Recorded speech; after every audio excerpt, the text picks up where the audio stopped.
改めてご紹介いたします。龍が如くビヨンドザゲームにて義理人情に熱く強くカリスマ性のある伝説の極道主人公桐生一馬を演じられました竹内涼真さんです。よろしくお願いします。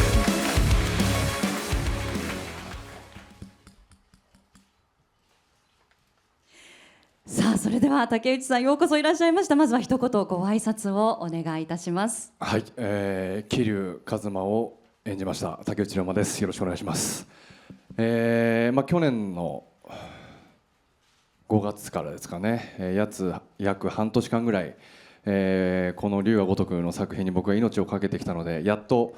この制作発表というこの日を迎えられてすごく嬉しいです。そして先ほどセガの皆さんとお会いして龍が如くを作った皆さんが面白いと言ってくださったので、本当に一つ僕はこう頑張ってきて救われたなという気持ちです。すごく嬉しかったです。今日はよろしくお願いいたします。ありがとうございます。そして目がね釘付けになられている方もいらっしゃると思います。今日は本当に一段と素敵なお着物姿でご登場いただきましたね。そうなんです。これ僕の自前なんです。唯一無二という着物のブランドでこの生地を見て僕一目惚れをして作ったんですけど、着るタイミングがなくて、そしたらこの制作発表が決まって、じゃあそこに下ろした方がいいんじゃないかということで今日着させていただきました。はい、ちょうどなんかこう桐生のなんかこうイメージともすごくマッチしたので、はい、これにしました。はい、いやまさかの自前でいらっしゃるんですね。本当におっしゃる通り作品の世界観にもそして本日の会場の雰囲気にもぴったり。完璧でしたね。そうですね、はい、完璧でした。よかったです。大変お似合いになっています。ありがとうございます。それではここでもう一方ゲストにご登壇いただきたいと思います。龍が如くビヨンドザゲーム竹正治監督です。拍手でお迎えください。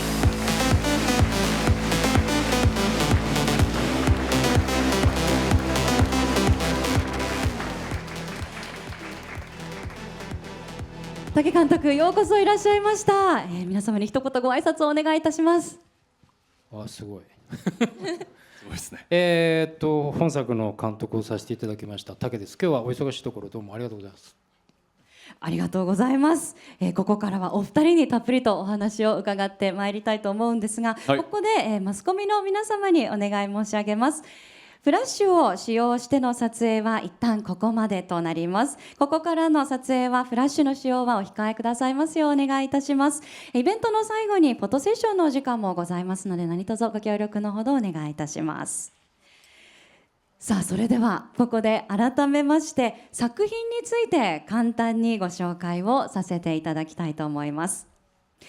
龍が如くビヨンドザゲームはセガの大ヒットゲームシリーズ龍が如くをもとに日米のクリエイターによるオリジナル脚本で描かれたクライムアクションサスペンスです。本作は1995年と2005年2つの時間軸を行き来しながら物語が描かれます。主人公桐生一馬を演じるのは本日ご登壇いただいています竹内涼真さん、また本日竹正治監督にもお越しいただいておりますが、ご覧の日米のクリエイターによって作られました。そしてそんな待望のドラマがプライムビデオで日本時間の10月25日金曜日より世界配信されることが決定いたしました。エピソードは全6話、10月25日金曜日と11月1日金曜日の2回に分けて配信されます。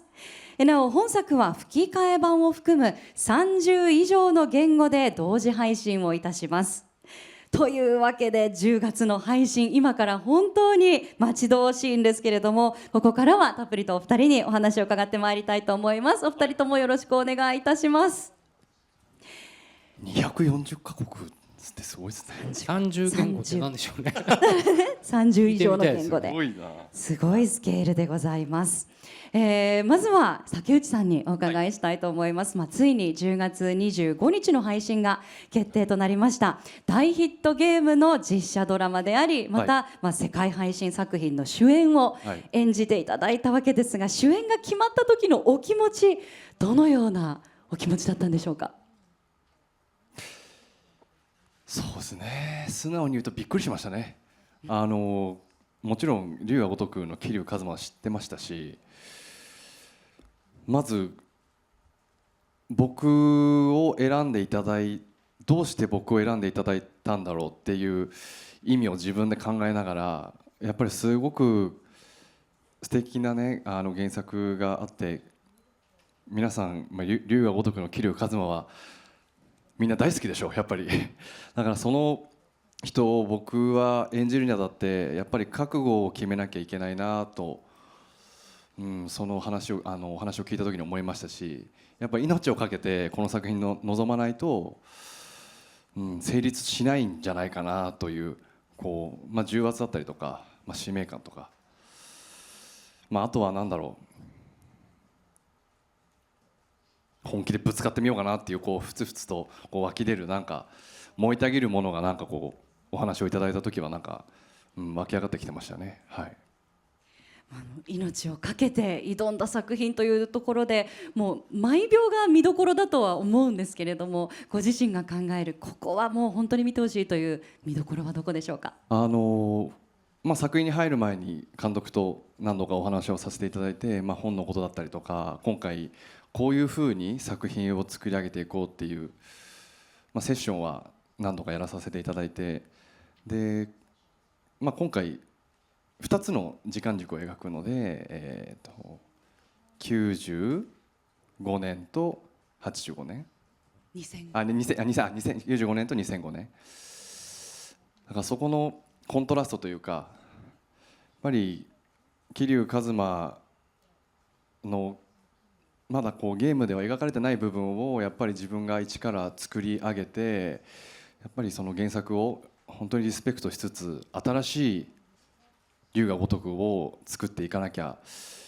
いけないなというやっぱ覚悟もありましたし、すごく僕はこの桐生一馬っていう人間はすごく愛情深いというか、愛情に飢えてる、そういう部分をこのカムロ町というこの舞台ですごく人間らしく生々しく描けたらいいなと思って臨んだんですけど、でもそれがすごく、そうですね、リアルにすごく素敵に描かれているんじゃないかなと思いますけど、はい。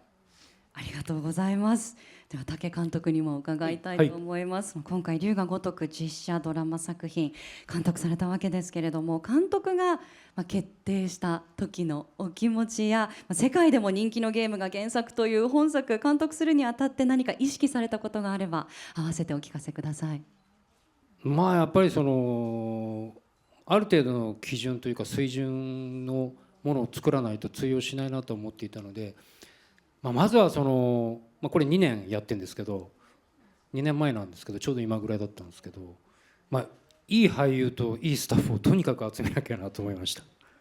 うそれしか勝負する手はないなと思ったんで。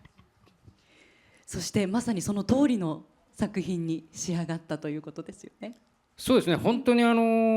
年の夏ですものすごい暑い中で彼もそうですけども、俳優さんたちとスタッフがもう汗まみれ血まみれになりながら、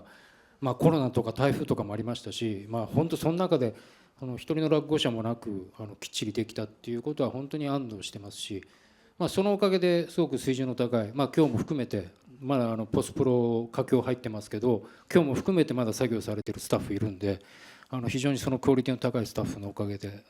いいものが上がってると思います。まさに最高のスタッフとキャストで作り上げた作品ということです。龍が如くといえば今ね監督のお話にもありましたが、本当に世界中でファンがいる大人気の作品、もちろん主人公の桐生一馬、このキャラクターの魅力というのも本作の根幹の部分であるとも言えると思います。竹内さんにとって、桐生一馬というのはどういった存在で、またどのように演じられましたか？そうですね、どのような存在でも桐生一馬は桐生一馬なんですけど、自分でもあるんですよね。やっぱり撮影期間の半年間は桐生一馬に僕はなってましたし、それとしてやっぱ自分だったので、なんかやっぱこう桐生一馬を自分と役として切り離すことはできないぐらいやっぱり近いところにありましたし、それぐらいまあ体作りもそうですし、あと衣装だったりメイクだったり、やっぱりその10年のコントラストを描くときにやっぱりそのビジュアルも変えなきゃいけないということで、そこもすごく話し合いましたし、なんだろうな、なんかちょっと前にその役を演じてたっていう感覚よりは、本当にこのキャストの人たちと家族のように過ごしていたので、その去年の1年前のその瞬間にしかできない、自分自身だったのかなという感覚ですかね、今思うと。はい、まさにご自分自身だったんですね。さあ、そして今お話に体づくりというテーマが上がっていましたけれども、まさに今ビジョンに映っております。今回解禁されたビジュアル、竹内さんの後ろ姿が描かれております。もうこのビジュアルを見るだけで、どれだけの体づくりをされたのかというのをお分かりいただけるかと思うんですが、やはりトレーニングは竹内さん相当ハードでしたか？桐生一馬をやるんだったらもう本気でぶつからないとやっぱり成立しないので、そこは自分の中でマストでだなとは思っていたから、もちろん大変だったんですけど、そこは自分の中でこの人を演じるにあたってそこのきついところを超えていかないと自分が不安で仕方なかったから、やっぱりそこは本気で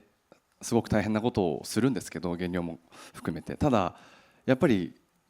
このビジュアルは、カメラマンさんと、あとやっぱこの龍のメイクをしてくれる人と、やっぱメイクさん、ヘアだったり顔だったり、その人たちの僕は力を相当やっぱり借りて、現場も立っていたので、本当にそのメイクチームには感謝していて、やっぱり時間がない撮影の中でこの龍を彼らは2時間半で描き上げますからすごいですよね。本当にプロ職人がいるんですよ。そうしたら特許取ってないって言うんですよ。今すぐ取ってくださいって言ったんですけどこの技術は特許取った方がいいですよ。これ2時間で描けるんですから、すごいんですよ。でやっぱりメイクも本当になんだかだんだんこう撮影が終わって家に帰って、でまた現場に来るじゃないですか。でこの龍を背中に描いてもらって、で桐生一馬のメイクをしてるとだんだんやっぱそのモードに入っていくんですよね。それぐらいやっぱりメイクチームの技術っていうのはやっぱ素晴らしかったですね。はい。でも素晴らしいスタッフとの交流の中からも生まれた一枚かと思いますけれども、本当に背中のお見事さはもちろんですけれども、キャラクターを語るような物語る背中でもあると思います。物語の期待感も大変高まりますが、竹監督、今回竹内さんとお仕事をされましたけれども、まずこの俳優としての竹内涼真さん、この印象はいかがでしたか？いやまずより今ご本人言いましたけど、やっぱりその作品に相当鍛えられてやろうという意識がやっぱりそこで生まれて、僕らも鍛えられますし、スタッフも俳優もいつもそうなんですけど、